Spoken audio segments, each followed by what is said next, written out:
bommiɗo humpa andude ñande darngal so tawi daroyama mi nana hiɓe inna wo so tawi ñande darngal daroyama o nene ma e bemma nde ñande sa noddi nene ma ɓe yettama min wonami woni nene ma sa noddi baɓe ma ɓe yettama min nami woni baboy ma ko kawma noddata babem ɓe notama ɓe nanayo ɓiɗɗo ko nene yaye ma noddata ɓe notama ɓe nanayo ɓiɗɗo ɓe yo ndeññande ko ɓen ɗo woni mawɓe ma ɓe ndeññande ɗum so tawi kono woniri walla wona noon. وعليكم السلام ورحمة الله وبركاته. الحمد لله رب العالمين والصلاة والسلام على أشرف الأنبياء والمرسلين نبينا محمد صلى الله عليه وسلم. أما بعد haray on hiwretama on hewrama on toranama Allah jamɓe kisiye musidɓe an teddirɓe dina e iman mi hiwrike on kala ko wontirɗon e hoore leydi Allah ndin en turki Allah yo faw en jam innahu waliyu dhalika walqadiru alayhi. haray musidɓe julɓe tedduɓe en naningal landal ɓe siɓɓe meɗen ɗo landal labangal wondema ñande yawmal qiyama ko marɗa ko notoma e nder yimɓe ma ɓen fof siɓɓe e yiɓɓe fof ko kawuma e yaye ma yande ɗum ko gonga.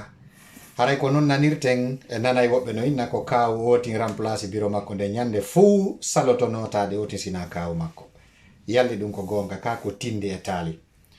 haray musidɓe julɓe tedduɓe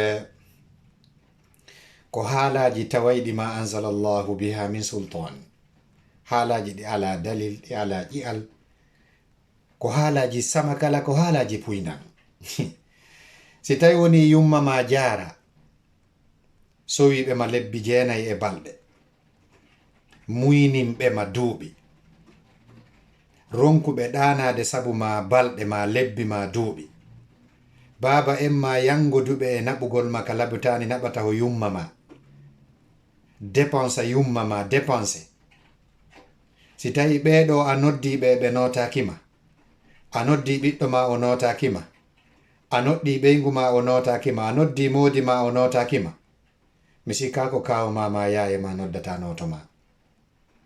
haray ɗum ɗo ko haala tindi ko haala colli.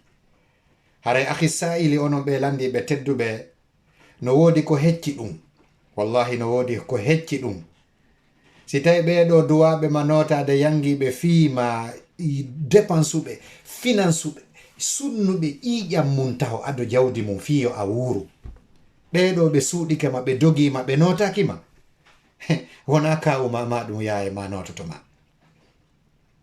haray musidɓe julɓe tedduɓe ayyuhal akhwatul kiram wallahi fi hadihi alyawmi alasibi yara kullu hamimin hamima e nden ñalande darngal nden ñande ñalande sattude ñalande teddude ñalande mawnde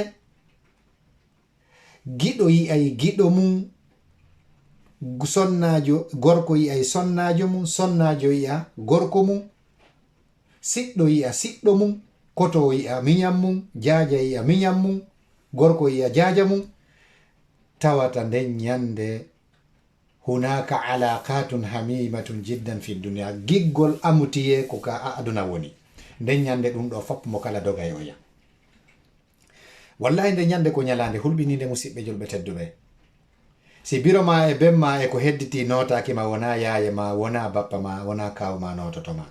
allah yi fa ida nufiha fi suri bada audu billahi min alcheitani rrajim si wuttama ka aladu ummital aladu ka ummital ta ñande yawma yaqumu nnasu li rabbil alamin yawma yaqumu nnasu min quburihim ñande yimɓe ɓen immoytoka qaburuji maɓɓe fa ida nufiha fi suri fala ansaba baynahum yawma idin wala yatasaalun si wuttama ka aladu ummital imme qumu ila rabbikum qumu ila alhisabi imme yahon ka jomi mon nden ñande na imme yahon ka golle mon nden ñande na imme yahon ka biroji mon nden ñande na imme yahon ka gesele mon nden ñande na imme yahon ka aynateri mon nden ñande na imme yahon ka njatigiɓe mon ko qumu ila alhisabi fala ansaba baynahum yawma idin wala yatasaalun nden ñande dambe ala ko en nene goto ko en modi ko en ɓeygu ko en jaati ko en yaye ko en bappa fala ansaba baynahum yawma idin wala yatasaalun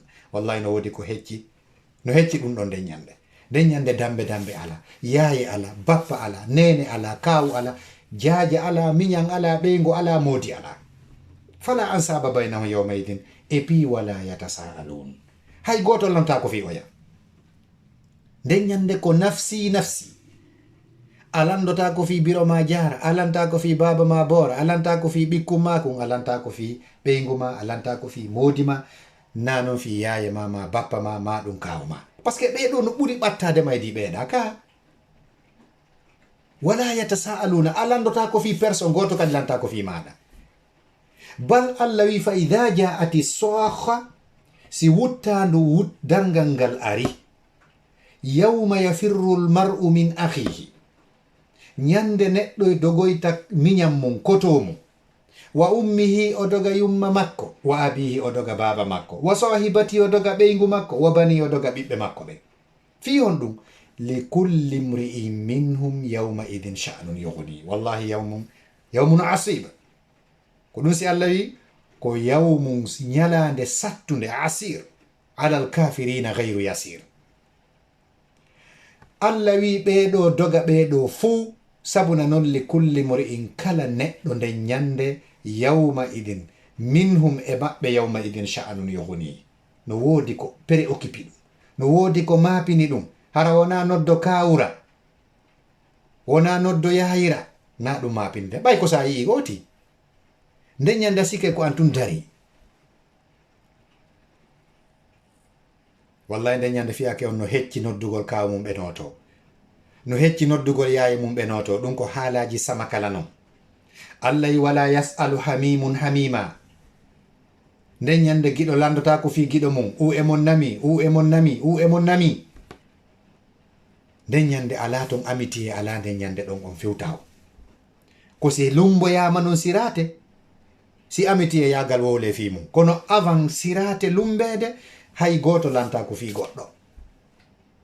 Allah wi yubassarunahum yawaddu lmujrimu, déjà law yaftadi. Ndare ko ɓuri hulɓinade kon ko wiɗen kon, taw d'abord hina fi landagol kawuɗon ma, ɗum yaye ma, bappa ma, kawu ma, goɗɗungo woni ton. Allah wi ɓe holle nden ñande iyanan ko ɓe hutitino kon, yubassarunahum, ɓe holle ko ɓe humpano kon, ɓe yi'a ko ɓe sikkitino kon, ɓe yi'a darngal, ɓe yi'a malaika, ɓe yi'a yiite. He yubassarunahum, kite maɓɓe ɗen uddite, ɓe yi'a non ko ɓe hutino kon kaɓe wuruno ka aduna.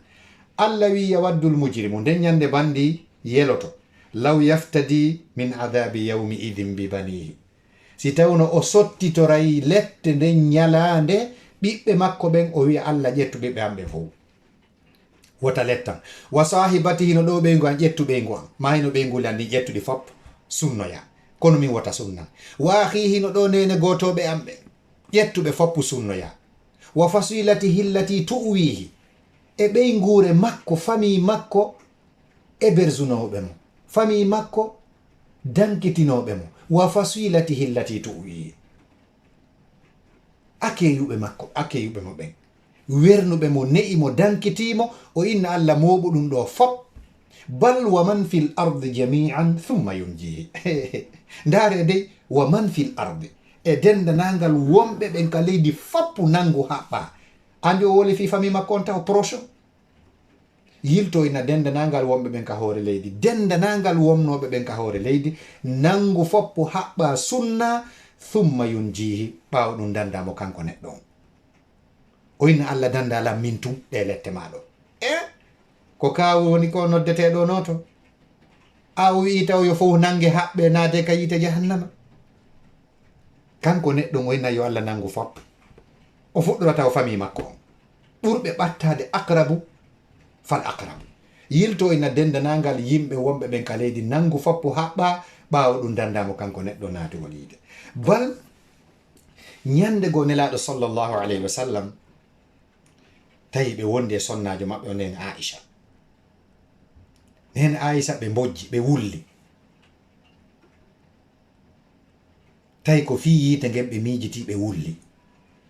Nelaɗo sallllahu alayhi wa sallam landi sonnajo mum on, ma yubukiki, konno wullinma chéri, konno wullinma ɓeygu an. Sonnajo wi'i nelaɗo dhakartu nara fa bakaytu, wallahi ko fi yiite ngen mi anditi fi mum mi wulli. fa hal tadkuruna ahlikum yawma alqiyama ko ayyo nelaɗo yalli on anditay ɓey ngureji mon ɗin onon ɓe worɓe ñande dargal on anditay men o anditay lan nelaɗo ñande dargal fa qala rasulullahi sallllahu alayhi wa sallam nelaɗo maki amma fi thalathati mawatina amma nokkeli tati fala yadhkuru ahadun ahada hay e goto anditata goɗɗo ɗo taw nasa anditi kawma si noddaɓe nasa anditi yayma si noddaɓe nasa anditi kawmama ɗum e jaja mama koto mama biro mama bemma nelaɗo maki fala yadhkuru ahadun ahada hay e goto anditata goɗɗo ko sa anditi goɗɗo si noddamo ko sa yi'i goɗɗo si noddamo ko sa santi hiɗa wonde e goɗɗo si noddamo hakke ko satti kon a sikkay ko an tun woni ɗon nden ñande e ɗin sa'iji ɗon tati e ɗin nokkeli ɗon tati nelaɗo maki thalathati mawatina wama hiya ya rasulallah joni noon nelaɗo landito ɗen nelaɗo ko honɗi woni ɗin nokkereji tawata hay goto anditata goɗɗo nelaɗo no jantanade sonnajo maɓɓe on nelaɗo maki nokkere aranere nden ko indal misan nde peese ɗen adda balance on adda yo neɗɗo on peesane ko o golli kon ka adna ko moƴƴi e ko boni ndaare ko honɗum e mum ɓuri ɗuɗude hatta ya'lama aya khiffu misanu aw yafqulu ɗo e neɗɗo on andude golle makko moƴƴe ɗen ko ɗen ɓuri teddude ka ko ɗen ɓuri hayfude ɓe gandi Allah no wi wa amma man khaffat mawazinu no wa amma man thaqlat mawazinu fa huwa fi 'ishati radiya mo golle mum moƴƴe ɗen ɓuri teddude ɓuri tiiɗude ɓuri ɗuɗude haray ko yarlaɗo ko Allah fa huwa fi 'ishati radiya haray o wonoya e nguure yiɗaɗo yarlaɗo weltoraɗo wa amma man khaffat mawazinu amma non mo golle mum moƴƴe ɗen ɓuri hayfude ta ko ɗen ɓuri fanɗude ko golle bonɗe ɗen ɓuri ɗuɗude ko ɗen ɓuri teddude fa ummuhu hawiya yo Allah dandu en ɗum ko go e ko neɗɗo on anditoyta hay e goto kadi anditatamo nelaɗo makani ɗum sonnajo maɓɓe on Aisha radiyallahu anha wama thani ya rasulallah ko nokkure ɗimmere nden ko honde woni nden nelaɗo maki wa indal kitabi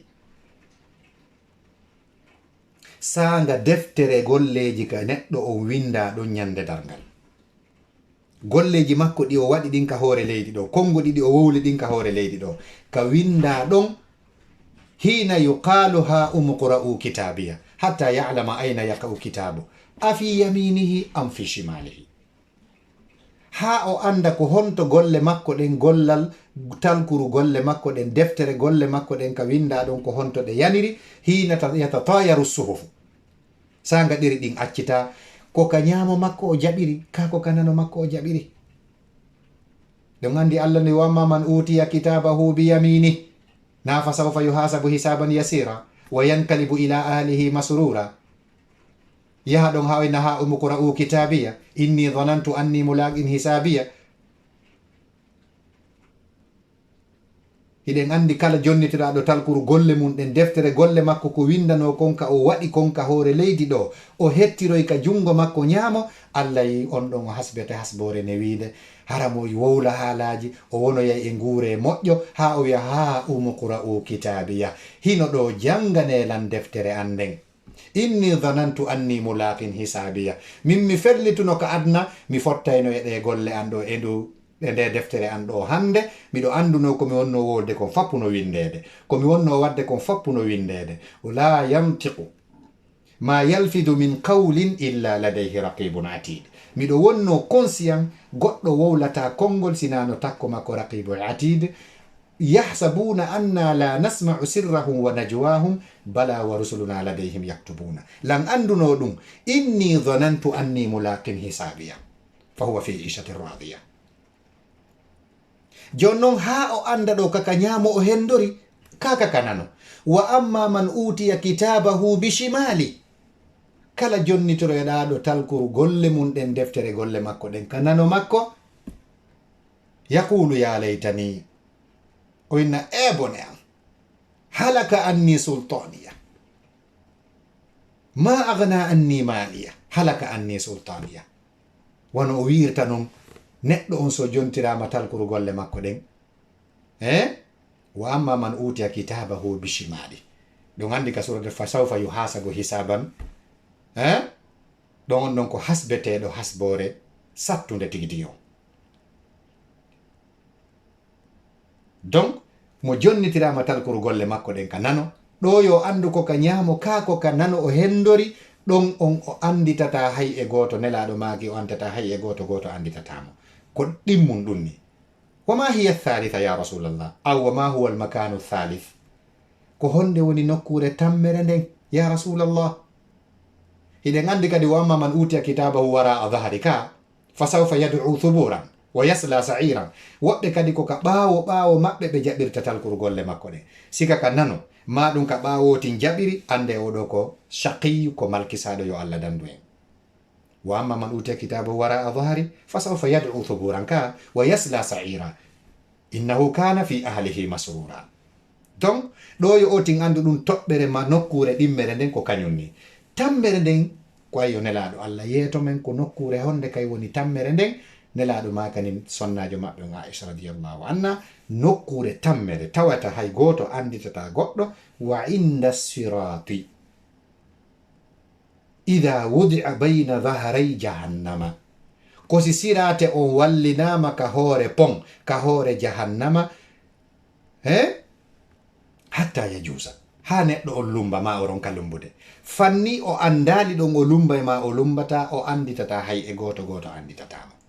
jon non ko honno goɗɗo anditirta ɗo kawu mum sakko o nodda ɓe ko ɗi nokkeli tati ɓuri nokkuji woni crucial ɓurɗi hulɓinade ɓurɗi mapinade ñande yawmal qiyama.